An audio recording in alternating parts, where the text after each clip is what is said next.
noite a todos, graças e paz. Quem conseguiu ler o capítulo 7? A gente pediu para vocês lerem Colossenses capítulo 7. Só levanta a mão quem conseguiu ler. Quero fazer aqui. Só, tá bom. Gente, se vocês não lerem, vocês vão boiar no assunto aqui, tá bom? Então, durante todo o mês de junho, a nossa toada, o nosso trilho vai ser o capítulo 7, que fala sobre abençoar. Eu abençoarei os meus filhos, tá bom? Então é isso. Eu vou abençoar meus filhos e os ensinar a amar a Deus de todo o coração, toda a mente e com toda a força. A visão do mês de junho é a bênção dos filhos. Eu quero mostrar para vocês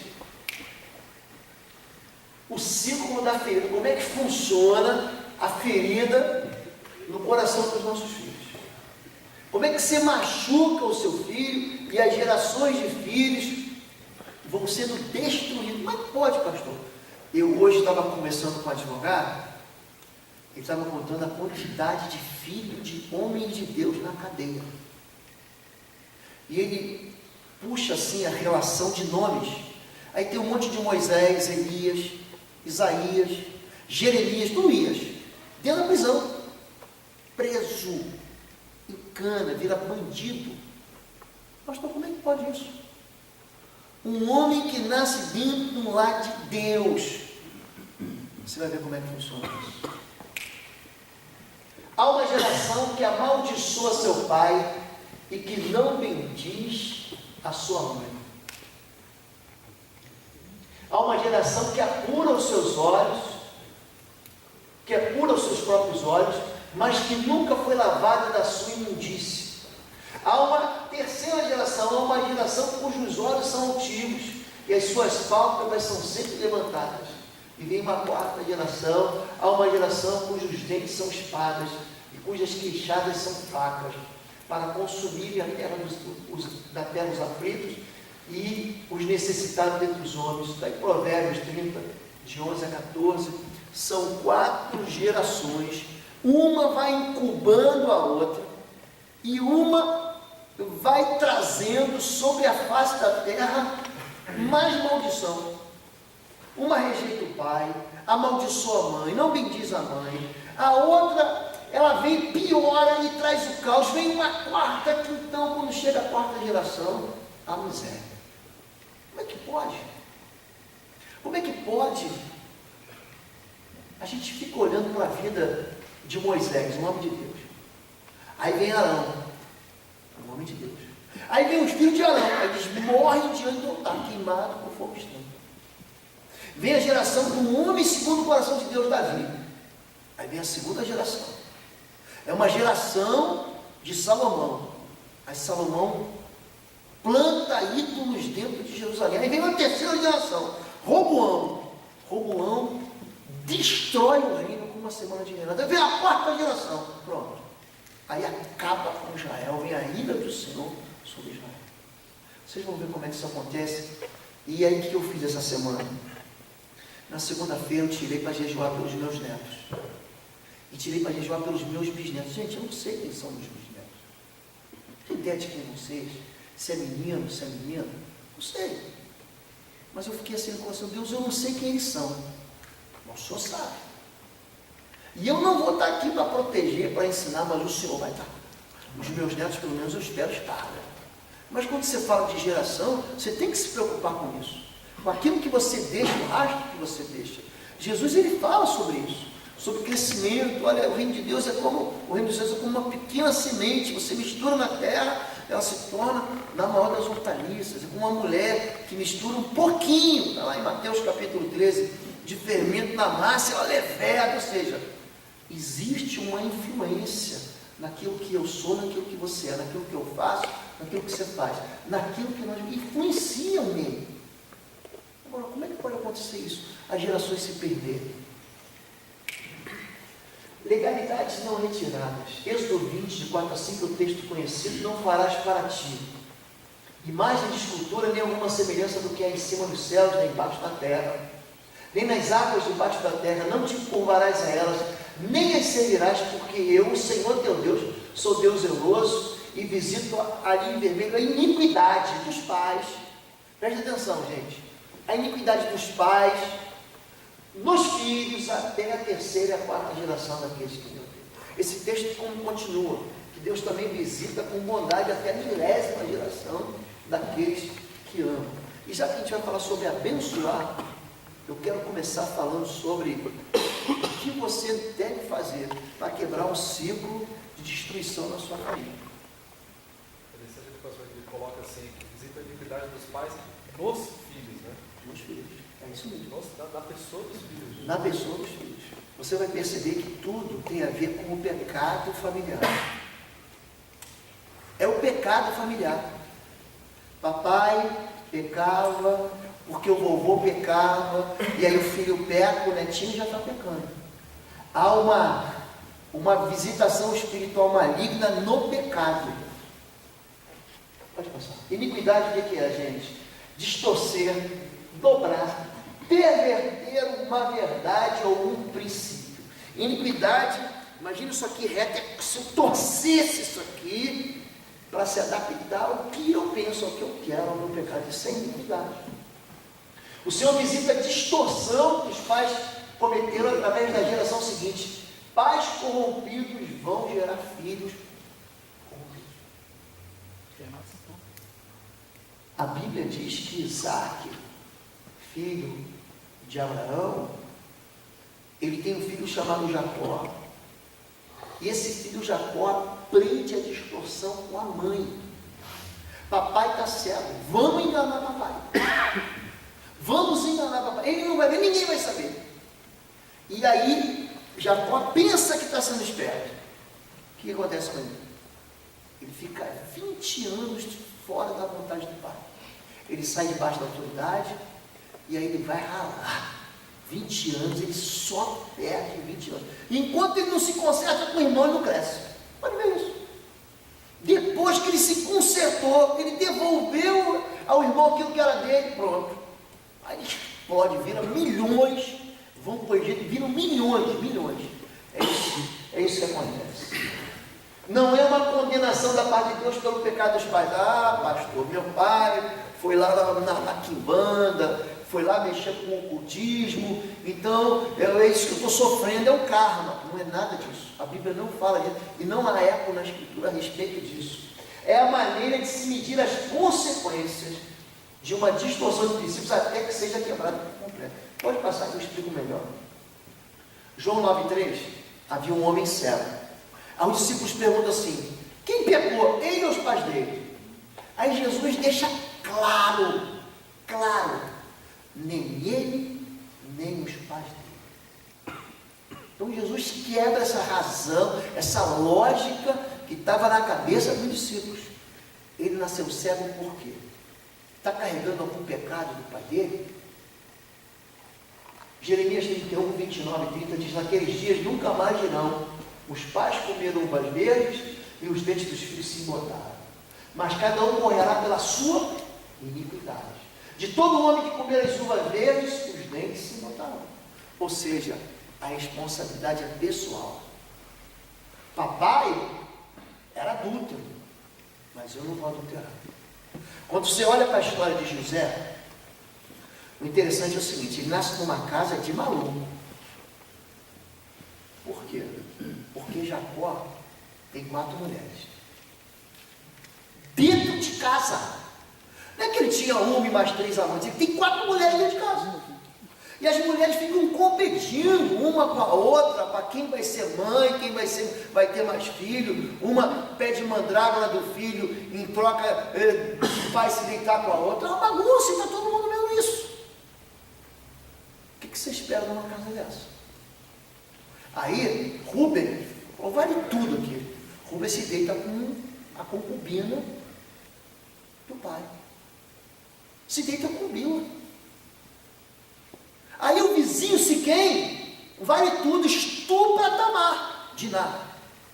Estupra Diná. Ah, vale tudo naquela casa, tem uma menina sobrando ali, eu vou lá, vou estuprar ela. Aí Simeão e Levi matam Siquém em vingança. Aí Judá, que é o 4º na linhagem de receber aquela autoridade do pai, se deita com a própria nora. Agora está lá. Aí todo mundo está no meio dessa bagunça, porque o pecado do pai vai sendo o quê? Repetido na vida do filho. É importante você entender isso. Aquilo que você vive vai ser repetido na vida do seu filho. Eu sei que o discurso ele pode ser bonito, mas se você não orar de joelhos, o seu filho não vai orar de joelhos. Se você não conseguir ter uma vida de intimidade com Deus, além dos horários da refeição, outras refeições, seu filho não vai ter.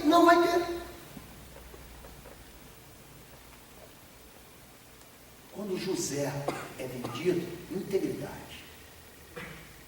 Ele não nasceu naquele lá, ele não era filho de Jacó, ele não era irmão desses homens todos, ele não viu essas perversões, ele viu ou não viu? Viu, gente. Aí vem Batseba, é outra história. Vem a mulher de Potifar, segundo um pastor, acho que foi o pastor, não, chamou ela de Patifa, Potiféia. Mas essa mulher, gente, imagina o garoto, você já teve 15 anos? Já teve 15 anos? Porque eu já tive 15 anos. Gente, esse homem fala, eu não vou te tocar. Eu não vou pecar contra o meu Deus e o meu Senhor. Não vou pecar. E ali, sabe o que acontece? Ele quebra o legado do pai. Ele quebra. Eu não vou fazer porque meus pais fizeram. Então, essa maldição tem limite. A partir de quem? De você. Pode passar. Pode passar.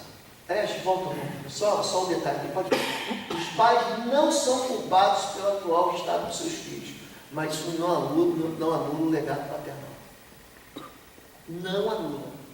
Eu conheço um homem, crente, homem de Deus, voltou para casa depois de alguns anos e viu seu pai tratando seus irmãos mais novos de um jeito que eu falei assim, nossa, mas eu estou tratando os meus filhos igual ao meu pai.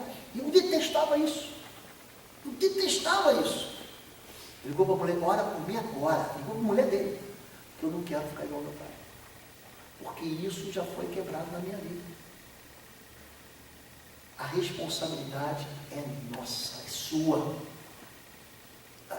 Eu vou fazer igual ao meu pai. Não vou fazer igual ao meu pai. Eu vou fazer igual a Jesus de Nazaré. Eu vou fazer igual ao Senhor Jesus. Pode passar. Eu vou falar das 4 gerações e a gente já vai sentar, tá bom? Falhas da paternidade e rebelião. É a abertura. A primeira geração, ela sofre uma abertura. Você faz a primeira ferida. Há uma geração que amaldiçoa seu pai e que não bendiz sua mãe. Amaldiçoar, tornar insignificante. Esse texto aqui no hebraico, esse amaldiçoar significa tornar insignificante, desprezar, não dar o devido valor, aprisionar. Então essa primeira geração, ela não dá o devido valor para o lugar de onde veio. O que você é? A gente tem hoje no Brasil, dizem os estudos, 40 milhões de cristãos de corte evangélico. Sabia disso? E a gente também sabe que para cada cristão evangélico comprometido, nós temos pelo menos um outro que é desviado. Hoje nós já temos, o IBGE faz pesquisa, e diz que já existem evangélicos não praticantes. Você lembra disso? Porque eu lembro disso. Não, eu sou praticante. Então, você quer ver uma coisa aqui? Levanta a mão quem conhece um crente que está desviado. Levanta a mão. Camarada que é crente, eu sou crente que está desviado. Olha para o lado. Olha para o lado. Eu conheço o crente que está desviado. Você está entendendo isso? Pode passar. Rejeição dos pais, quando não perdoada, ela gera o quê? Rebelião dos filhos. E essa rebelião, uma vez não tratada, abre uma ferida. Por isso que Malaquias 4, 5, 6 e Lucas capítulo 1 vai dizer a mesma coisa. Vejam, eu enviarei a vocês o profeta Elias, além, antes do grande e terrível dia do Senhor, ele fará que os corações dos pais se voltem para os seus filhos e os corações dos filhos para os seus pais. Do contrário, eu virei e castigarei a terra com maldição. Eu não fui feliz na cor vermelha, em cima do preto. Não tem nada a ver com o meu time. Mas eu não fui feliz, não. Mas se o coração do pai não se converter ao filho, e do filho ao pai, se não houver perdão, gente, você não vai abençoar teu filho. Nunca. Não vai abençoar. Vai haver, na verdade, maldição. É isso que está dizendo o texto. Pode passar, é o mesmo texto. Segunda geração. Cria-se uma cegueira espiritual, ou seja, espiritualização da ferida.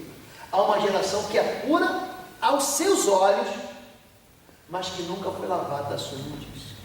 Aos olhos dele, ele é puro. É uma geração da justiça própria. Nós aprendemos aqui, no mês da libertação, um dos pastores que esteve aqui, que ele diz o seguinte, que a maior evidência da maturidade espiritual, o que é? É o amor à correção. Você, como homem, e eu, você não quer ser repreendido. E quando você é repreendido, o que você faz? Você justifica. Mas eu tinha razão. Por isso, por isso e por isso. Mas perdão você não quer pedir. Por quê? Porque quando eu sou repreendido, no meu coração eu crio uma barreira, no meu coração eu crio um escudo, e eu passo a rejeitar você. O meu orgulho ferido não me deixa mais ouvir você. Então tem muita gente, a gente que lida aqui no púlpito, tem que tomar muito cuidado com o que a gente fala. Porque tem assuntos que são feridas na vida de quem está sentado. E ele cria uma antipatia contra mim, e não contra a palavra de Deus. E é por isso que Deus fala o que para Samuel? Esse povo não rejeitou a ti não, Samuel. Esse povo rejeitou a minha palavra. Está pensando que o negócio é pessoal? Não é não. O negócio é comigo, é espiritual. Pode passar. A ferida ou brecha aberta pela falta de perdão dos pais é remediada e não curada. Essa carência emocional vai ser abastecida por quê? Reconhecimento dos homens. Geração se considera limpa, mas chegou suja e nunca esteve limpa. Pode passar, quero mostrar uma coisa para vocês. Se perfuma para esconder o mau cheiro, é a questão da aparência. Usa bela roupa, por fora bonito e feliz, desde que não se toque nele. Quando Jesus fala da aparência, ele chama o religioso de hipócrita. Sabe o que é um hipócrita, gente? É um fingido. É o camarada que é dois caras. Em casa, na igreja ele é um anjo. Em casa ele é o diabo. É terrível. Gente, isso é sintoma de uma geração não tratada. Você olha assim e fala, pô, mas o cara prega bem. Pai, mas o cara é líder ali. Mas está todo ferido. Está todo machucado. Então o que ele faz? Ele se esconde. Atrás de quê?